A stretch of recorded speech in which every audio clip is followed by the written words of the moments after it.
Have you ever ordered anything from an infomercial? From an infomercial, not from the phone. Okay. Like, not calling Okay.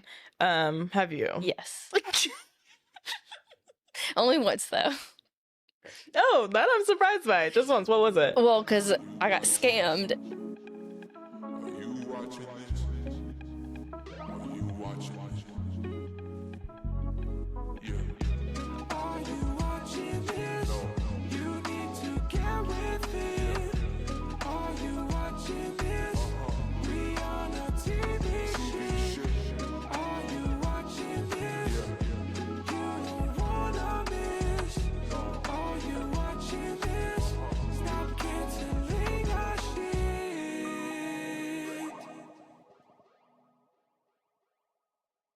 Welcome to the Are You Watching This podcast, the podcast where we talk about TV shows you should be watching. I'm one of your hosts, Ellen. And I'm Chelsea. And what have you been watching this week, Chelsea? So I finished You. Okay. I did. I didn't think you started it last. I watched like the first 2 episodes. Okay. And I committed to it and I watched it and I liked the ending. The ending was good. Okay. The character that they introduced, his like love interest. Yeah. She acted so well. She played that character perfect. Mm-hmm. They had zero chemistry. Okay. And I kind of hate that they brought in a new character that played such a big role for the ending as well. Yeah. But overall, very happy with it. Okay. And happy with the ending. Yay. Did you hear that, Pen? You redeemed yourself. Right. Nice. You're on the chopping block. Right. Have you started it at all? No, I have not. But now that you've said that, I think I will. Yeah. Because I really didn't see any like talk about it on the internet. So yeah, I didn't see too much. I would watch it. Don't go out of your way. Don't rush to go watch it if there's other things important, but definitely watch it maybe by the end of the summer. Okay. And I will be left satisfied. Yes. Okay. Or at least I was. Yeah. Pim Badgley left me very satisfied. And we thank him for that. Yes, we do. Anything else? I mean, obviously ER. That is primarily what I've been watching and continue to watch. I am officially on season 10. Okay. So in a week you did 2 seasons. Yes. It's impressive. It's impressive either way, but yeah. It's sad either way is what it is, but yes. Okay, nice. And it's still the same trajectory of... Oh, yeah. Okay. Yeah. I think I'll be done by May. We are at the white savior part of the TV series. They're in Africa. Dr. Carter's just gotten back from Africa. Okay. Doctors Without Borders, all that. Yes. Changed his life. Yes. What was this? Early 2000s too? This is probably 2003 or 4. Okay. Yeah. So peak Doctors Without Borders. Yeah. Saviorism. Yeah. All right. What about you? What have you been watching? Okay. Let's start with. Okay. I checked out Sherlock and Daughter. Because I was like, let me just. Yeah. A CW show. I liked it. I did. It's nothing serious, but I think it is well done. I don't think the acting's too. I think it's cheesy. It's a CW, but it's digestible. It's a cool spin on like Sherlock's lore that we haven't seen before. Yeah, they're just having fun with it, and I like it. How many episodes did you watch? There's 3 out right now, and I watched all 3. Okay. Yeah. You think you'll finish it? Yeah, I'll keep up with it. Right. Yeah. Nice. I think so. Yeah, why not? How long are the episodes? An hour? Yeah. Okay. Yeah, that 40-something minute mark. Yeah. Yeah, but it's good. It's the daughter's American, so that's interesting. But Sherlock is but he just came to America, slept with a woman, all that stuff. Yeah. Good stuff, yeah. But there's more to it. But also, as I was saying that, I was like, they tried to make you feel like you didn't know where it was going as they do on CW shows, but you totally know where it's going. But still, it hits the marks it needs to. Is it set in modern times or is it set in like traditional Sherlock Holmes? Great question. I couldn't tell. Okay. No, there was a stable boy. Okay. So traditional Sherlock Holmes times, yeah. But but they make it seem like she's, I don't know, worldly. But no, yeah, she has trains and boats and so back in those times. Okay. It's not modern, yeah. Do you have anything else? I did watch Forever on Netflix. Yes, and you tweeted some good things about it. Yes, I cried all Saturday. Wait, did I start on Saturday? I can't remember, but I started it. I think I went to do something. I came back, finished it. Tears all down my face. Beautiful, beautiful. You should watch it. Everyone should watch it. Yeah. Forever. It's on Netflix. Netflix. Can you give a general synopsis of it? Because I can't remember what it was supposed to be about. It's basically just about first time love, and it's like what was so it's based off Judy Blume's book called Forever. Yeah. It's a loose adaptation of it. She like changed the characters' names and all that stuff. I've never read the book, but I saw some people who've read it tweet like the ending's different and stuff like that. But I think the ending is more conducive to it being like a series television show, so it's more open-ended. But it's about high school teenagers who fall in love for the first time, like they're each other's first love, and just going through like the ups and downs of that. What I loved most about it, watching it at 30, is it really solidified that my frontal lobe has developed. And if you know me, I talk about dating because I'm single, so I date. And, well, do I? But I've dated when my frontal lobe didn't develop, and now I date with it developed. And it is so different. And watching the show truly, like, hones in how different it is. And you're watching these teenagers go through what they go through. And I'm cringing, but it makes total sense that they're doing what they're doing. I think each character is written so beautifully, so, like, right. It all just makes sense. And I did write I've talked to people who have watched it, like my friends who've watched it too. And it seems like a general consensus is everyone's favorite character on the show is the dad. Okay. And I wrote that I wanted to say that I can't remember the last dad on TV. I feel like the general public was so in love with. But the last dad on screen in general that I feel like we were all so in love with was Stanley Tucci on Easy A. Oh, yeah. And they're totally different characters, but in terms of like lovability, realness, like gentleness, but like all that, and like still masculine, if that's what you want to call him, and stuff like that, perfectly portrayed. Yeah, and I love the dad. I was the first time I watched a show with teens in it, and I was like in love with the parents. Yeah. Like I have a crush on him. Oh, okay, that kind of. Yeah. All right. Yeah. All right. I see what you're saying. Yeah, like, oh, that one's for me, you know. Okay. Yeah. That's good to know. I'm excited to watch it. I just didn't have time this past week, so I'll make sure to make time for it. Yeah, and it's shot. You'll love it. Okay. It's shot so artistically and beautifully, and the first episode is directed by Regina King. That was really cool to see. Yeah. And just like, and every episode, I believe, had different directors. Maybe there was one who did two. And then I think last week we talked about it. The creator, Mara Brock Akil, she created Girlfriends and all this. And she's such a good writer. Like, honestly, just hats off. Love it. We need more seasons. Is it more of a comedy? No, no laughing. No laughing. Okay. When I say tears. Okay. I mean tears of just, it's not even traumatic. It's just like real shit, and you just feel for them because they're teenagers, and you know what I mean? It's like, I've been there, and you just have to go through it to get through it. Yeah. Kind of tears. Yeah. Okay. So beautiful. I'm glad for the warning too, that it's a little, on the sad side, but yeah, I'm excited to watch it then. Yeah, but there's bits where you're kicking up your feet and you're like, oh, this is so cute. Yeah. Did you watch anything else? Did I? I did. I watched. Do I want to talk about it now? I watched Mobland. On Paramount Plus. And that has Tom Hardy, Pierce Brosnan. Helen Mirren. Oh, okay. It's got a great cast. Yeah. It's like a British TV show, and I think Paramount's just like distributing it to the US. Kind of like that one with Michael Fassbender that I watched. The Agency. Yeah.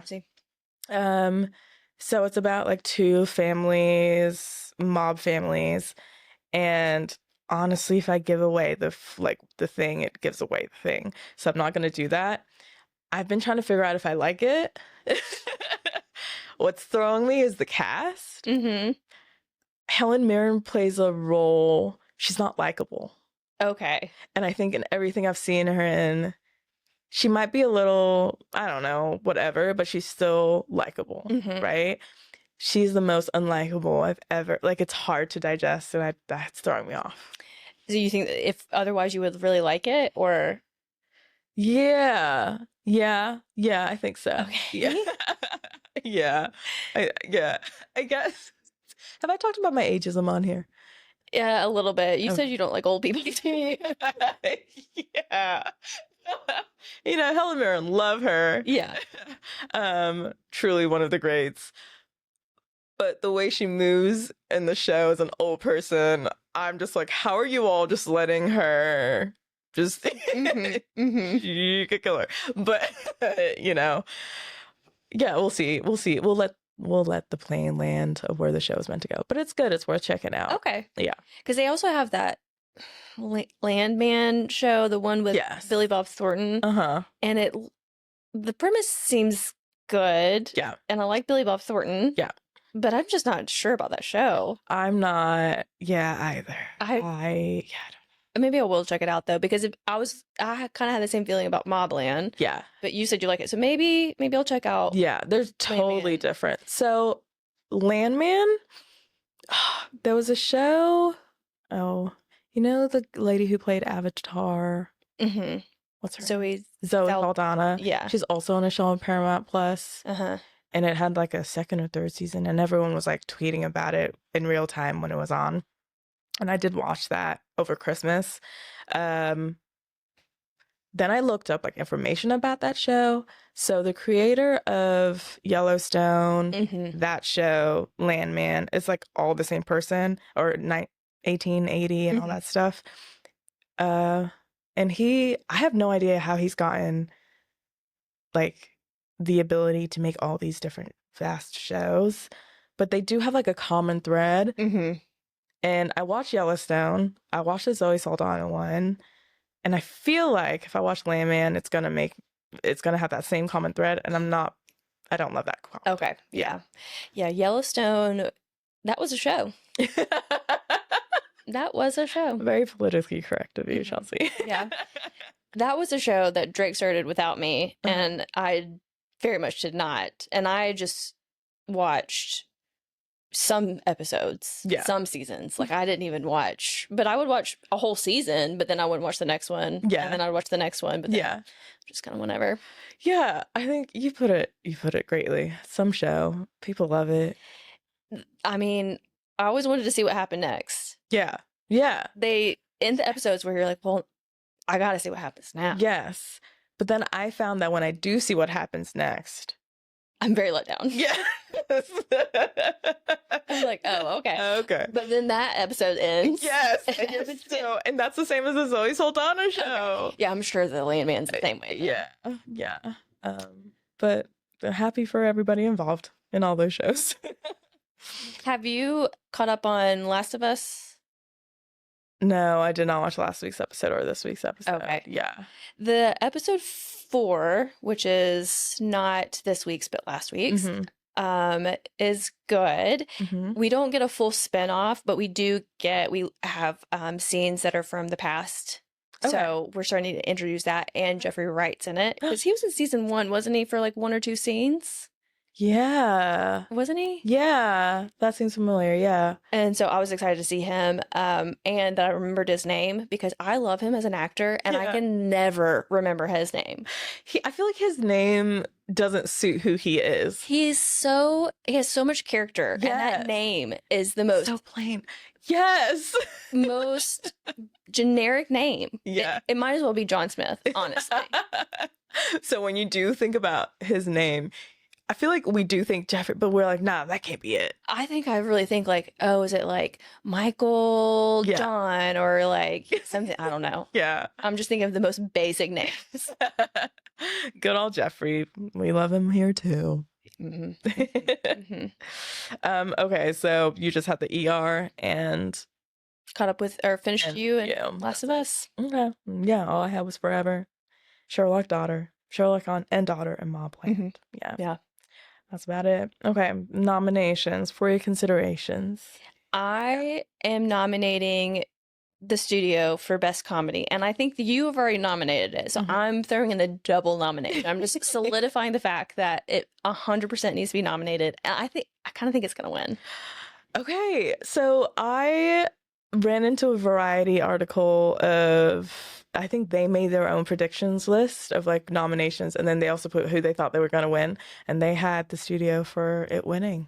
I can't imagine it not winning just because it's so meta, it's so referential. Yeah. The people that are part of that industry are gonna love it. Yeah. Yeah. They love themselves. Hollywood already. It's such a self whatever industry in itself. Yeah. We're gonna fit in so well. I would just like to point out too that we were hanging out earlier and I was showing you a clip of us and you were enjoying it very much. But that's me when I watch our shit. I'm literally, there's like this smile on my face, like, oh my God. It's like when a parent shows you their baby. You don't give a shit, but they're so happy. Yeah. This is our baby, basically. And then I do want to nominate Kaylin Olsen for Best Supporting Actress on Hacks. Okay. I like that. I like that a lot. Okay. I'm gonna do Hannah. From Hacks. I don't know her last name. Einbinder.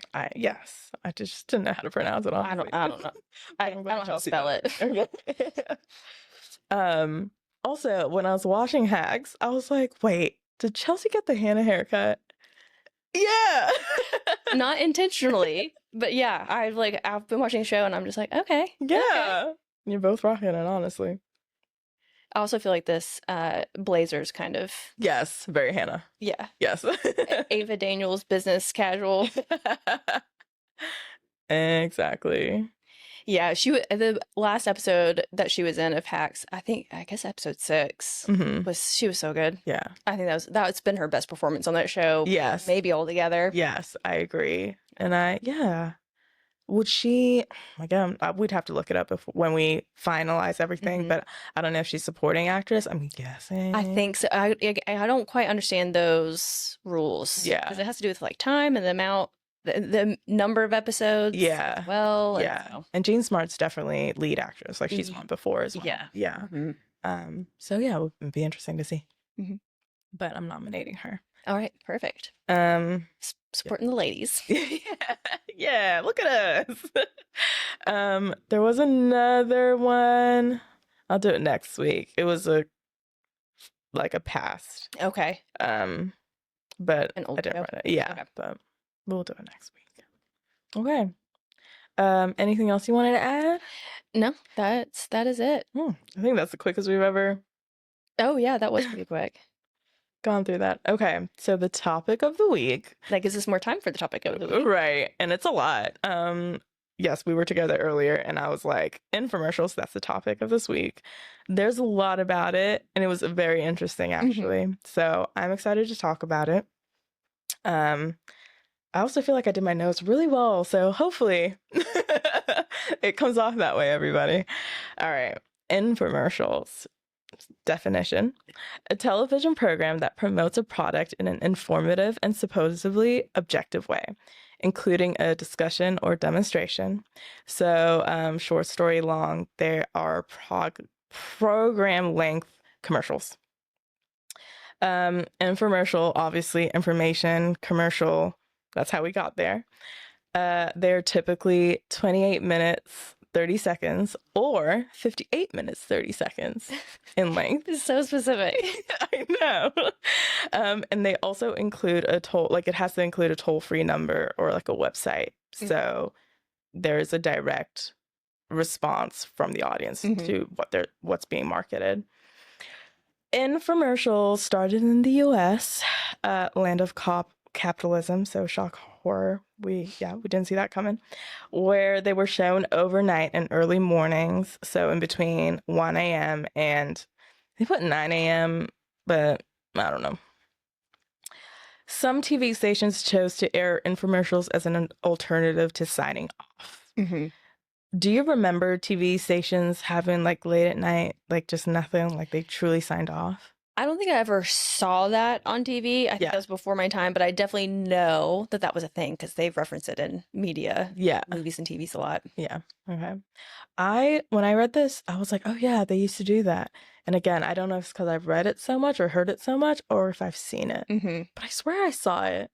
But I'm I not don't that know old. if I have or not. Yeah. Anyways, if you have, let us know. Some stations also chose to air them during the daytime on the weekends to fill in for unscheduled programming. Okay, so as we've talked about before in our other topics, early in the TV days, TV shows would, like, they were created by sponsors, like by actual brands. And the main goal of it was to sell their product. So they were so those were technically infomercials, but they just didn't have the number to call in to buy the product. It was product placement, was what we call it now.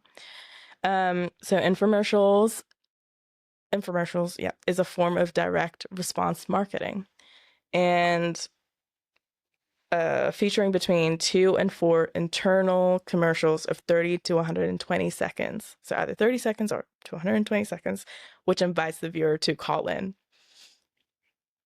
and take direct action. So that's why it's called direct response marketing. Okay. You have to have that. Yeah.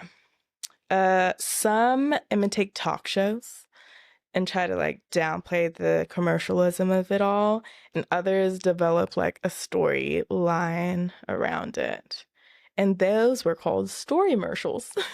Okay. Apparently. I don't know how to believe. This one was from Wikipedia, and this one I put like question mark, but I saw a tweet the other day that said, I refuse to ask ChatGPT for anything, and if I'm going to be misinformed, it's going to be with Wikipedia, being misinformed from the people or by the people, whatever it was. Yeah. I will stand by Wikipedia till the day I die. You can keep your ChatGPTs. Okay. The first, let's see. Yeah. Okay. The first filmed TV half-hour infomercial was for a commercial product, which was the Vitamix blender in 1949. I did not know Vitamix was around that long. Me too. I was like, okay, I got a Vitamix at home. I do too. Yeah, look at that. Honestly, I don't think it works that great. Really? Yeah. I think it works great. I don't think it's better than like the Ninjas or like I paid an extra $150 because I was told, I was under the impression that this was going to be $150 worth better. Yeah. And it's not. Yeah. Just informing all of you, it's not. Oh, so we're not going to get that Vitamix sponsorship. Well, we already got one, so. True. You don't need more. But maybe we'll get a Ninja blender. Okay. So with the Vitamix, they ran the information, like the infomercial from 12:30 to 1 a.m. on a Sunday. And by 1:10 a.m., 130 orders had like rolled in. And then they showed that infomercial 11 more times, and it brought in $41,000 apparently, and this was in 1950. Did you do the math for the conversion? No, I did not. In my head, though, I said, oh, so like $1 million. Yeah, that's probably $100 million. Yeah. Let's see if I can find a good calculator. Well, it says $1 is like equal to 13. So you said it was 41. Yeah. 41,000? Yeah. In the 50s.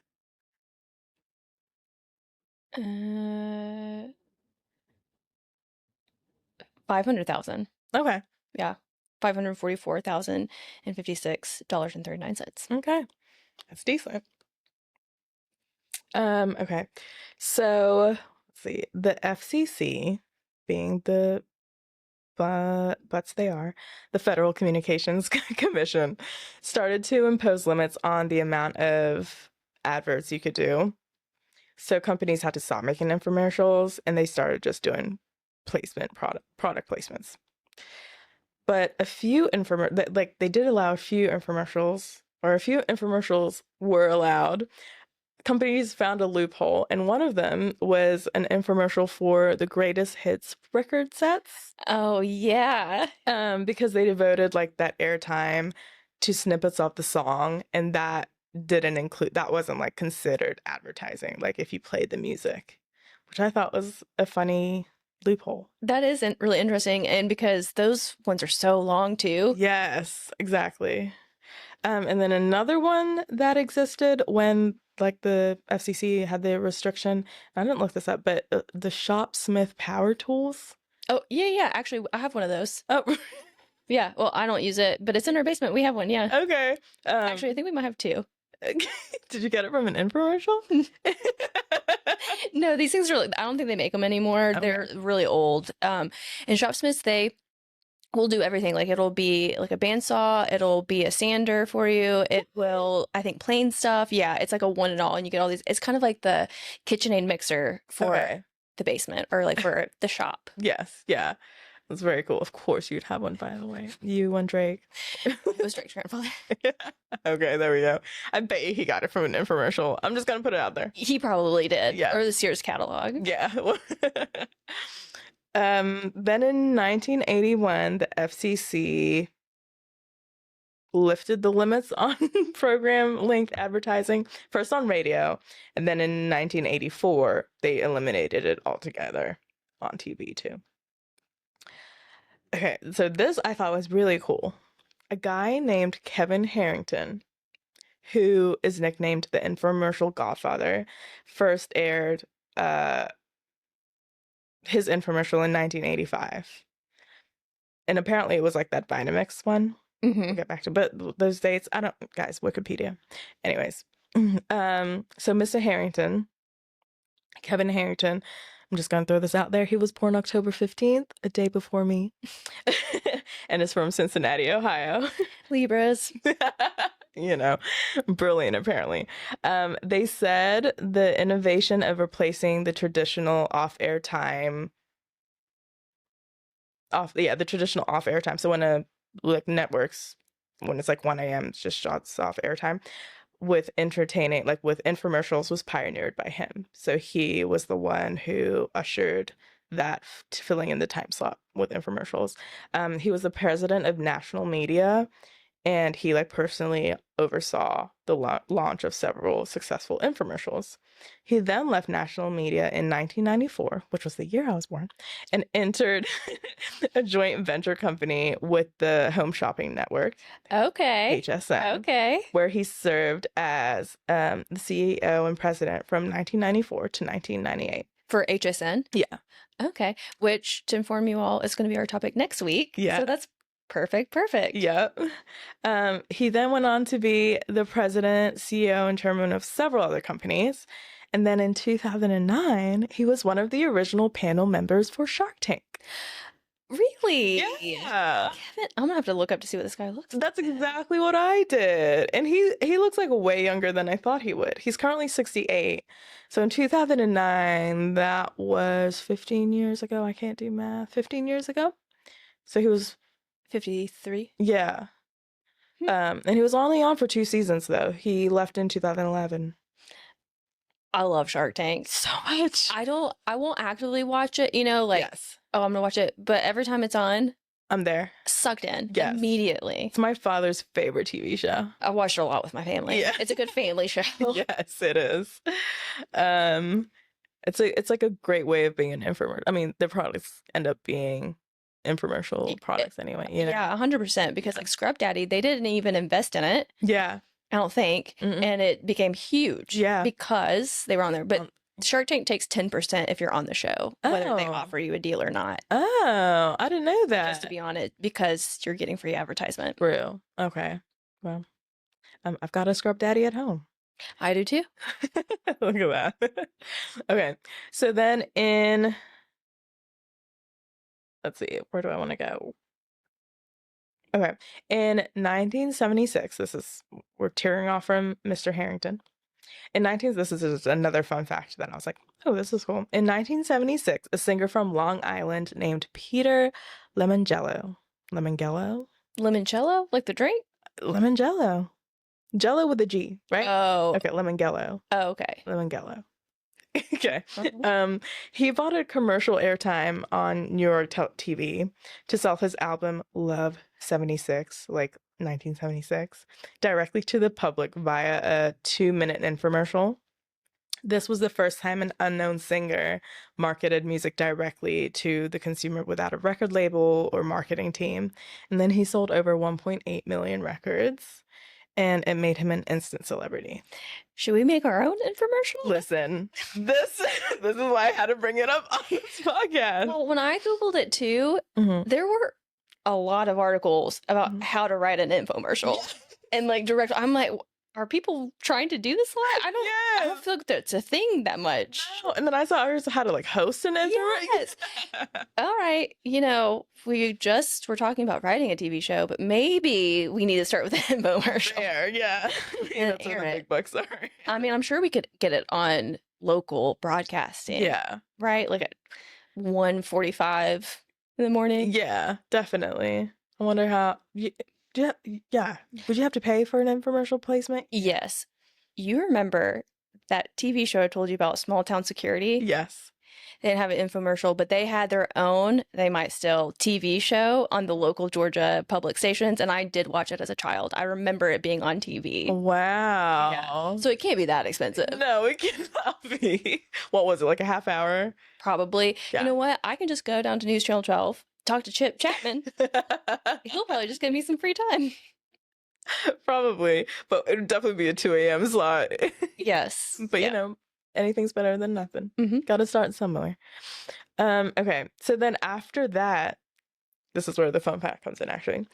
Apparently, the music business saw this and, like, saw this successful promotion. And that's when the era of MTV began. Okay. Yeah. And I'm now remembering Now CDs. Yes. Now that's what and they were from infomercials. Yeah. But I always bought them at the store. I never bought them through infomercials. Yeah, I always bought them from the store too. They had those commercials. Yeah. They did say, let's see. Yeah, many, like, actually infomercials got their, what's it called? People bought more products that were infomercials in the stores more than actually calling in. And that's called the delayed response marketing. And the whole as seen on TV marketing, branding. Yeah. Walgreens has like a whole section that's just for as seen on TV stuff. Yeah, which I love that section. I do too. Yeah. Have you ever ordered anything from an infomercial? From an infomercial, not from the phone. Okay. Like not calling in. Have you? Yes. Only once though. Oh, that I'm surprised by. Just once. What was it? Well, because I got scammed. And so, no, it wasn't. I didn't get scammed. I was drunk. Okay. So we'll throw that out there. And 21. So we'll also throw that out there. Okay. Frontal lobe not fully developed. No. But also, what time of the night was this? 1:30. Prime commercial time. Yes. I think I had just gotten a credit card. So it was like everything lined up. Yeah. The Fashugi ball. Do you remember these? No, I gotta look it up. But... They're Shoogie. They're the kind of things that you would see maybe like at a music festival. They're these illusion balls that make it look like it's floating, and you do all these tricks. It's like a yo-yo. You do tricks with it so it looks cool. Yeah. I was really drunk. I don't know. No, you can't see this, but everybody Google it. It's hilarious. I'll post a photo of it Okay. with a video. It's a magic gravity ball. Yeah, it does not float on its own like that looks like in the video. You have to learn the tricks to use it. Oh no. I might actually have it somewhere. I hope you do. Yeah, I don't know. Let me see. I'll go home and look in some of my boxes. Okay. If you do, can you bring it to next week's recording? If you remember. Yeah. Pressure. Okay. That's so funny. So you'd say that was, you said your first and last. Yeah, because I was like, oh, they lied to me. They tricked me. Yeah. And that's typically what I heard about. Like the adults in my life, when an infomercial came on, they'd be like, oh, that's a scam. They're just, scamming you. I think that's the stereotype around infomercials. Yeah. And I think that's for the most part true. I think it's today our version more or less is TikTok Shop and Instagram. Yeah. And I buy stuff off of that all the time. All the time. Yeah, I'm not shocked. Have you never bought anything off of Instagram? Never, because when I see it, I'm like, oh, this is like it feels infomercially. And I'm just like, I wasn't born yesterday, dude. Oh, I was. And here's the thing though, too. I've probably bought 20 plus different things off of Instagram. I don't actually think I've done it from TikTok. It's been Instagram. Okay. And I've yet to get scammed actually from it. But you know what? That is what I hear. Like, Instagram is legit. Like, the ads you find on there is legit. Yeah, they have. There's actually one that fits into this category really well. I got this thing. It's called I think like a latch daddy or door latch thing, and it makes it where you can latch your door closed, but so like cats can go in and out. Okay. So it's not closed all the way. Yeah. And I've never seen those things. It looks so gimmicky. It looks so silly, but it's this guy who came up with this idea and started making them, sells them through TikTok and Instagram. Wait, but you got it? I bought like 10 of them. Why? Because our cat goes in and out, and so that way we can open up the doors if he gets out, and he can come back in, but the dogs can't. So we have them like on all the outside doors. Okay, that's so great. Yeah, maybe that'll be our next sponsor, the Latch Daddy, if that's even what it's called. Yeah.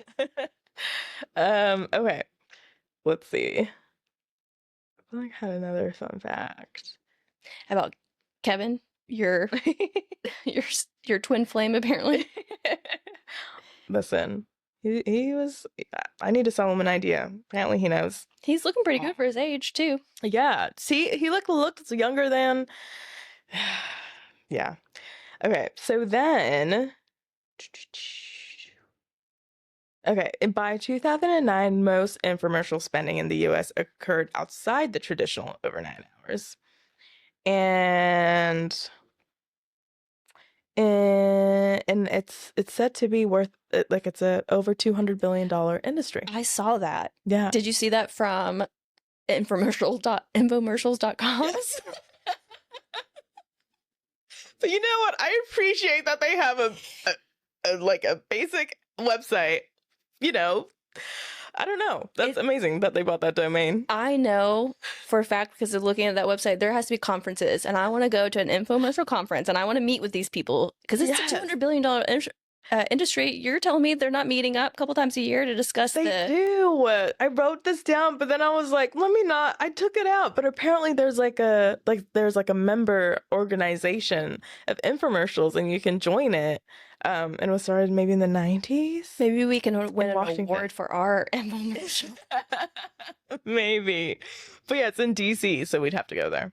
Okay. Well, I don't know why I keep making more work for us.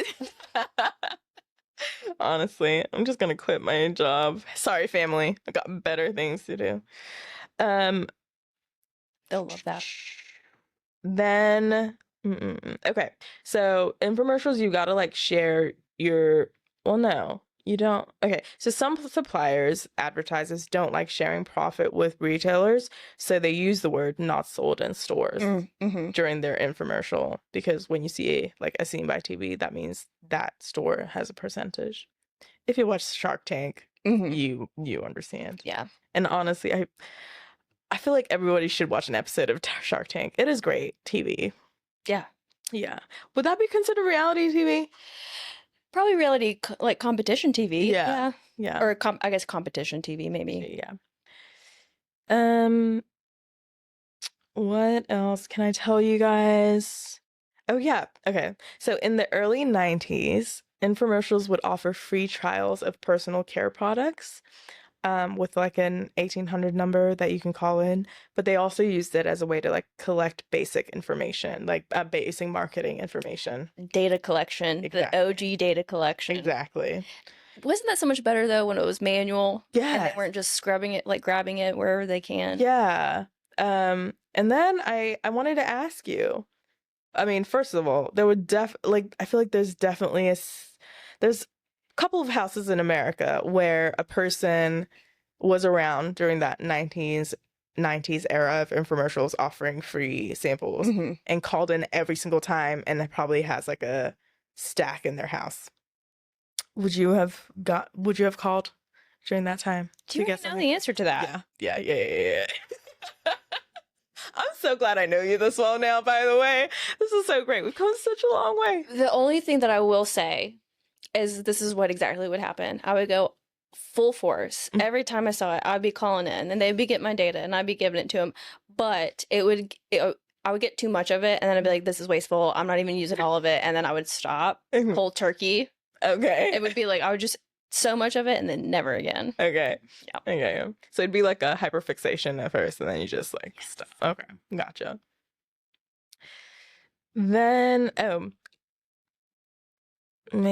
yes. So major brands actually have used infomercials before. One notably Apple, which I thought was very interesting. I was like, wait, what? Yeah, I've never seen an Apple infomercial. No. Look it up on YouTube for later. Yes, literally was thinking that. But then when Steve Jobs left and came back, when he came back to the company in 1997, he said, cut that shit out. We're better than this. And no more infomercials were made. This is off topic, but not really. How do you feel about the whole Steve Jobs? He's like Deborah Vance, very hard on the people around him because he has very high standards. How do you feel about that as a general, like as a boss or? I think a lot of bosses I've come across, and because of what I do, should I say what I do? I don't know. If you want to. It's up to you. You could leave some mystery. Yeah. This is taking longer than it should. But basically, in my job, I come across a lot of business owners. Like that's the people I interact with. And their personalities are, I think, more like 80%, 85% is that. They're very much that way. They think they know more than everybody else. They are hard. They are perfectionists. They need to learn how to delegate better. All of that, right? Is it good? I don't think so. But I think for those like that job, those personality types fit, I guess. Yeah. What about you? I mean, I think that it's somewhat necessary. I think having those standards, very high standards, and not accepting less is really important if you want to create something that's really good and that you're proud of and that's like revolutionary. So I think but to do it in a way that's like demeaning and hurtful to the people around you, that's where, the line is. Yeah, I agree. Like, yeah, some are just not like respectful. Yes. And everybody still deserves respect no matter where they fall on the totem pole if you're a company or whatever. Yeah. Like Ellen. Not you though. Yes, the other one. Yeah. Infomercials also tend to do well during the recession. I saw that too. So I guess we'll be getting a bunch of infomercials here soon. I hope so. I kind of miss it. Like doing this, writing this up, I was like, I haven't seen one in a while. And there's something about one, I was telling you that I was listening to a podcast where they were mentioning it and they called them Coco Melon for adults. And I kind of like, because it's all these bright lights and these noises and they're just trying to grab your attention. And there is something so hypnotic about them. Yeah.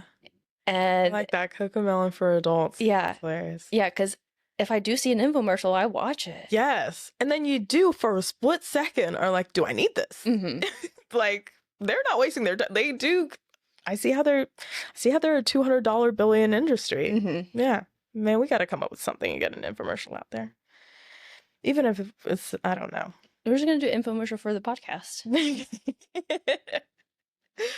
Okay. Any more information that I have? I think that was it.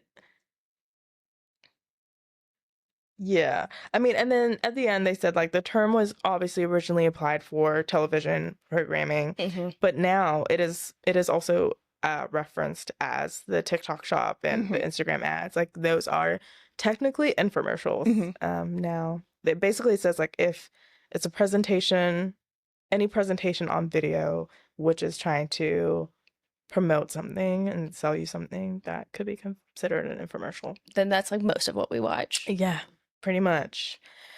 So that was it that I had. Did you have anything else to add? I just had some ones, like I was looking through some and ones that I remembered. Yes. And then About that. I found a website that had some profits of some of them. Oh, I like that. Yeah. Okay. Okay, so the first one that I have is Proactive. Yes. And I had no idea that was an infomercial. But when I found out, it makes all the sense. Yeah, and yeah, that was an infomercial people were buying into. And I think it was the celebrity branding in it with it too. Well, and that's what they invested a lot. Justin Bieber was a representative. Yeah. Alicia Keys. Yeah. And it said that it had $1 billion in sales as of 2015. Wow. And they said that the celebrity deals were like millions of dollars. Wow. Yeah. That's crazy. Yeah. When do you think when it started? That had to be like 2004. Okay. Yeah. It's pretty, yeah. 2003-ish. Yeah. Yeah. I remember that, not thinking, I thought it was like a Neutrogena ad. Yes. Mm-hmm. But it's an infomercial. There's also the Shake Weight. Yes. That's what I literally wrote. I really wrote do the hand action to Chelsea because it wasn't, and I didn't know how to Google it. I know there's certain things you're Googling, you're like, I just not worth it. Yeah, I don't need to see that. Well, yes. How much was that? This one makes a lot more sense, and I'm actually a little sad. But also it's only 40 million, so like, that's a lot. 40 million, and it also says in sales. That's not that's not a lot. Wow. Yeah. And when did that come out? Did it have that one? I don't. Probably around the same time, I think. Okay. Those are early 2000s. Yeah. For the longevity, I think they made more. Like they would have made more sales, but I guess not. I mean, that one was definitely like a joke one. People were buying Proactive to use it and actually used it. Shake Weight, come on. Yeah, I did want one though. I wanted one like so you legitimately wanted one. Yeah, I did. I just thought it was so funny. See, that's what I'm saying. Yeah. We also had the clapper for the lights. Yes. And I have one. You have one now? I have one now. I don't know if it's that brand. Yeah. But I got one from Amazon. Where do you have it? In my room. Okay. Yeah. So when I go to sleep, put it on. When my nieces and nephews, when they come over, like some, whatever, I show them, and it's the most amazing thing ever. And that's what I thought when I was a little kid. Mm-hmm. So I got one. I like that. Yeah. I think everyone should get it. They're very handy. Yes. OG smart home. Yes, exactly. Also the UV glove. Do you know what that is? No. Okay. Everyone in my family has multiple UV gloves. Like this is, Let me look it up. It is a oven mitt, but it's like an actual glove instead of a mitten, and it's made out of the same stuff that they use in fireman suits. So you can like pick up a log that's on fire and not feel it. Yeah. Yeah. I need one of these. Yeah, you can get it at Walgreens. Okay. 100%. And those things, everyone should get one of those. They're great gifts too, because oven mitts, I only have one. Yeah, I and do it's too. Yeah, like literally just for one hand. Yeah. I grab a towel and then I'm like burning my other one. And yeah. This also reminded me of, I think it was, sorry guys, but the latest Hacks episode. Mm-hmm. And then she's like, I love her gloves, her oven mitt gloves. Mm-hmm. That's what this reminded me of. We also had Sweatin' to the Oldies. That was Richard Simmons. You know who Richard Simmons is? Yeah. Okay. Yeah. He did infomercials for his Sweatin' to the Oldies videos. Oh, okay. Yeah. We also had P90X. Yes. That was $700 million. Makes sense. Yeah. Makes sense. My aunt and uncle did P90X. Yeah. Together in the mornings. That's true love. Yeah. They got fit. Yeah. It's a real workout. My brother did it. It wasn't. I don't even know. It was like his girlfriend were at my parents' house, and then they were doing it in the morning together, and I think they were doing like a challenge of it or something. I looked at it, I said, "Oh, that's not for me." It's HIIT workouts, really. Yeah. And HIIT workouts suck. But it's like HIIT workouts, but body weight as well. Yes. You know what I mean? Mm-hmm. And that, all of that sucks. Yeah. Yeah. Also, the George Foreman grill. OG. Which, that one too, I think proliferated into other cultural areas a lot more than the other infomercials. Yes, I agree. It's such a cultural reference. So, yeah. And I guess it's probably because of George Foreman, him being the face of it. Yeah. The celebrity deals are I think kind of. what helps a lot in those. Yeah. And it didn't have a money, but they sold 100 million grills as of 2015. Okay. I would think more, but I guess other companies started making their little grills, and yeah. We also have Snuggie. Yeah. Did you ever have one? I had a Snuggie. Yeah. Was it a blue one, or did you have one in the pattern? Like, I think I wanted to say it was pink, actually. Okay, yeah. Yeah. One pink ones. Yeah. That they've had $500 million in sales as of 2013. Yeah, that makes sense. And then, of course, we have OxyClean and then / Billy Mays. All of his. You remember Billy Mays? I do. Billy Mays, yeah, ShamWow. Yeah, the ShamWow. OxyClean? Yeah, he started with OxyClean. Or I don't know if he started with OxyClean. Oh, maybe he didn't. Was it that British guy? I'm not doubting that. I didn't even know that was him. Well, it could be that. I didn't know that was a what's it called? Infomercial? Yeah. I thought that was like a legit, look at me saying legitimate product. But no. I know that wasn't legitimate. I literally have that in my closet somewhere at home. What? That started off as an infomercial? Oh, yeah. Wow. Yeah, that one was a pretty big deal when it came out too. Yeah. We also have the Magic Bullet. Yes. That one I do know. And then I wrote down fake infomercials that popped into my head. So we have the Corn Baller from Arrested Development, which they couldn't sell, actually the other one too, in the US because it kept burning people. Yeah. And then Tracy Jordan's Meat Machine. Yes. Which also couldn't be sold in the US because of safety reasons. So yeah, that's what I have on infomercials. I had the same ones. Proactive George Foreman. Oh, I did have the Total Gym Exercise System. I just wrote the ones I remember. Yes, yeah, same. I had P90X, ShamWow, towels, the Snuggie, and the do the hand signal to Chelsea. Oh yeah. Which the Snuggie, great. Yeah.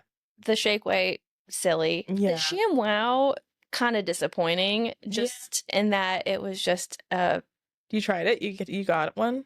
I mean, my parents got one. Okay. Yeah. It's like really thick felt. Oh, Just absorbs water really well. Okay. It's nothing. But yeah, not bad. People be trying.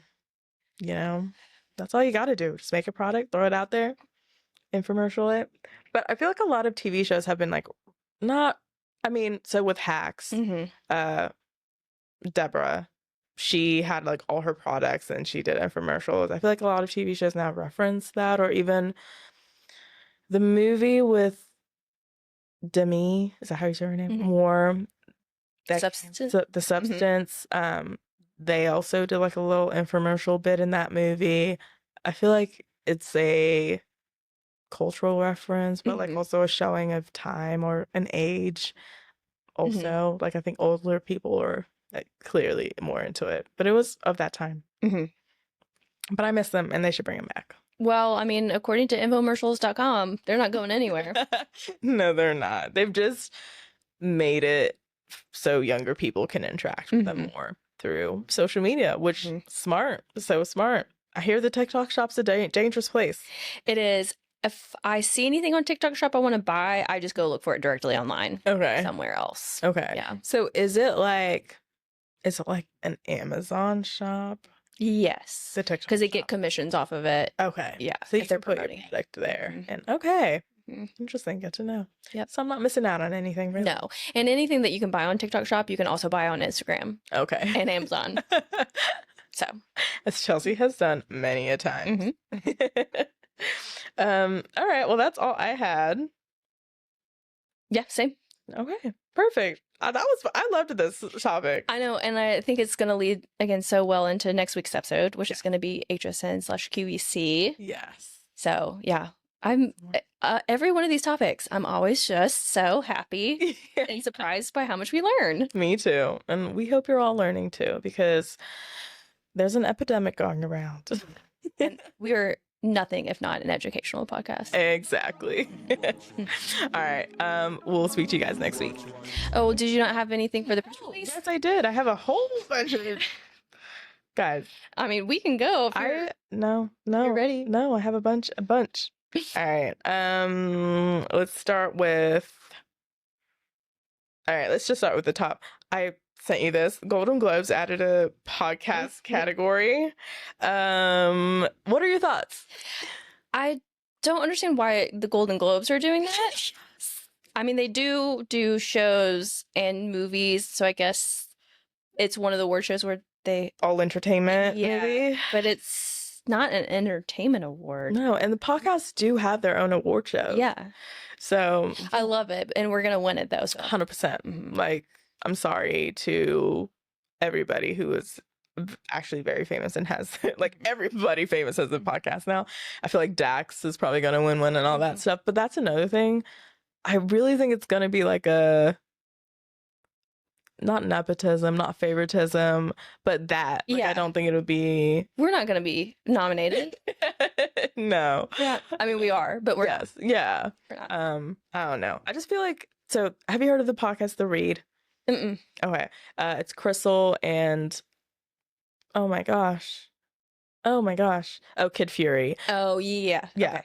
And they've been around for a long time. And they have like such a good fan base. They've done like they're probably one of the best podcasts. Yeah. I would be shocked if they're ever nominated at the Golden Globes. Yeah. If they are, I would give that category some legitimacy then. But I'm thinking it's gonna be like the Dax, the one with oh shoot. Will Arnett. Oh, Smartless. Yeah, Smartless. Like all those kind of pods, yeah. you know? Yeah. I think so too. But we'll see. Maybe we'll be on there. Yeah. Watch for her name. Yeah. What do you have? We can go back and forth. May 16th, Apple TV. What is May 6th? Friday. Murderbot. It's a security android struggles with emotions and free will while balancing dangerous missions and desire for isolation, evading detection of its self-hacking and it finds its place, starring Alexander Skarsgård. That's the only reason that I will be watching it is because he's in it. 100%. He does not choose the best back acting projects. He does not. They're very random. They're very... I think he does what he thinks will be fun. Yeah. I think it's what he wants to do. He's like, oh, this is silly. Yeah. I'll have fun with it. Yeah. That makes sense. And I feel like he is that, not typecasted, but it's like if you want him in something, I don't know. He's an, would you say he's an A-lister? Yeah. And he does all these weird stuff. Yeah. Like he was in True Blood and that character was terrible. Yeah. Yeah. And he was in that last season of Succession and all that stuff. But I don't know how he picks his shit, but maybe because he just wants to have fun with it. I'll probably watch it though. I will 100% watch it. I'm not excited about the premise necessarily, but I'm curious. I feel like the premise is so enough that I don't think it's gonna look how it's being described. Okay, I see what you're saying. You know what I mean? Yeah. There's like more going on than what we're being led to believe. Yes. Okay. Exactly. Yeah. Okay. Amazon is making a Creed TV series. Like from the movie Creed? Yeah. Okay. Is Michael B. Jordan gonna be in it? He's gonna be executive producing it. Okay. Yeah. I mean, we've shared our thoughts about things getting adapted from other movies and stuff. We don't need a Creed TV series, but sure. Maybe men need something since there's a loneliness epidemic going on or some shit. I don't know. Yeah, I kind of wish that maybe Michael B. Jordan had used his platform and interest to do another project. Yeah, something similar. You could have a similar vibe, but not Creed. Not Creed. I mean, it's got a great whatever. It doesn't need more money. Yeah. Do you have anything else? This Saturday is the season finale of SNL. Who's hosting? That I don't. I forgot to double check. It's okay. I did. It's okay. I could look it up, I guess. Okay. While you do that, I'm gonna list off. I have a lot of things. I just wrote shit down as I saw them. So Lena Dunham's rom-com TV series that we did mention earlier in our podcast is got a premiere date. Okay. Be on Netflix July 10th. Oh, all right. It's in a while, but there's movement on it finally. So I thought that was cool to see because we haven't had anything from her TV wise since Girls. Then I wrote this because Joel McHale. Mm. Animal Control got renewed. Okay. That's a little surprising because it's been on for like 3 or 4 seasons. Yeah. It'll be its 4th or 5th, and Yeah, I was shocked too. So I'm glad you were, because I was I- like, it's doing that good. That's why I had to bring it up. I can't. It's, you know what? On the TV guide, it's never in the top 10, so I don't know. Yeah. I do like watching it though, but it's Not right. it's not bad. It's just Yeah. it's a sitcom. Okay. Yeah. Yeah. Scarlett Johansson and Bad Ah. Bunny, which that was a little bit of a cop out, but okay. Yeah. Yeah.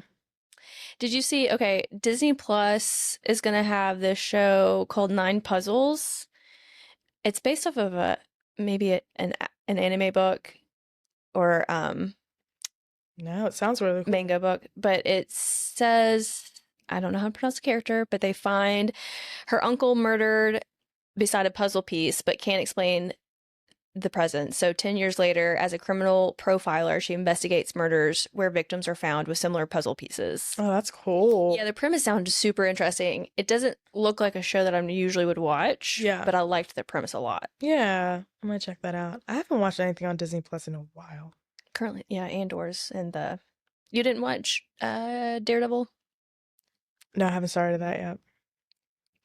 And then May 22nd, this is the last one that I have, Netflix, Thursday, is Sirens, which this says Devin is concerned about her sister, Simone, creepy relationship with her new boss, and decides it's time for an intervention. And it's based, I think, also off of a book, maybe? Yeah, I think so. That one doesn't... Have you seen the trailer? Yeah. And Was a bit. Yeah, I'm with you. Great cast though. Yeah, I might watch it, but I'm not top priority. Yeah, agreed. And I did one. Did you have anything else for the? Yes. Fallout got an early season 3 renewal. Okay. And I know season 2 is not out yet. Yeah. But it made me, because it was one of the shows I need to watch. So now I'm definitely like, all right, I'm gonna buckle up and get started on season 1. It's good. And you get some more Walton Goggins. Yeah. Yeah.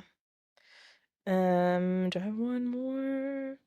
I guess the only other one, NBC did a bunch of cancellations. I saw that. Suits LA, which not shocked. But then Found and Irrational, which I did watch last year, season 1s of. They were mid, so I do get them being canceled.